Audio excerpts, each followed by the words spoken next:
Hey hello guys welcome back to my channel. ఇంకా కొత్త సినిమాతో అయితే రావడం జరిగింది. Revolver Rita movie review Telugu live streaming on the Netflix. Main lead actors Keerthy Suresh. This film director name K Chandra. ఈ సినిమాలో సునీల్ గారు అండ్ ఇంకా చాలా మంది క్యాస్ట్ అయితే ఉంది. సో ఈ సినిమా రివ్యూ చెప్దాం. ఫస్ట్ ఆఫ్ ఆల్ ఏంటంటే నెల్సన్ మూవీని కాపీ కొట్టినట్టు అనిపించింది. జైలర్ 1 సేమ్ జైలర్ 4 లెక్క ఉంది అనమాట సినిమా అయితే. అంటే జైలర్ పార్ట్ 3 వచ్చే అవకాశం ఉంది కాబట్టి సో ఈ సినిమా జైలర్ 3 అనుకోండి. సేమ్ యాజ్ ఇట్ ఇస్ అందులో స్టోరీ ఏదైతే ఉంటుందో అదే కాపీ తీసి ఇలా పేస్ట్ చేసినట్టు ఉంది అనమాట సినిమాలో. అక్కడ బంగారు విగ్రహం కోసం చూస్తే ఇక్కడ ఒక మనిషి కోసం చూస్తారు, ఒక బాడీ కోసం చూస్తారు. ఆ బాడీ విలువ 5 కోట్లు అనమాట.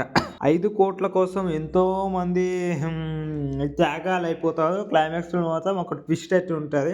ఆ ట్విస్ట్ చూసిన వాళ్ళందరూ పిచ్చోళ్ళు అయిపోతుండే. కానీ ఫస్ట్ హాఫ్ లో అయితే నాకు ఫుల్ బోరింగ్ అయితే అనిపించింది. Keerthy Suresh acting it's okay okay కానీ వాళ్ళ అమ్మగారు ఉంటారు సోది సోది యాక్టర్ అని చెప్పుకోవచ్చు. మల్టిపుల్ లేయర్స్ తీసుకొని ఈ డైరెక్షన్ డిపార్ట్మెంట్ కానీ రైటింగ్ లో కానీ కొంచెం దెబ్బ అయితే పడింది అనమాట. సినిమాలో మాత్రం మల్టిపుల్ లేయర్లు తీసుకున్నారు ఓకే కానీ కొంచెం ఫాస్ట్ గా చేస్తే అయిపో ఆ సినిమాని ఇంకా లాగ తీయాలి.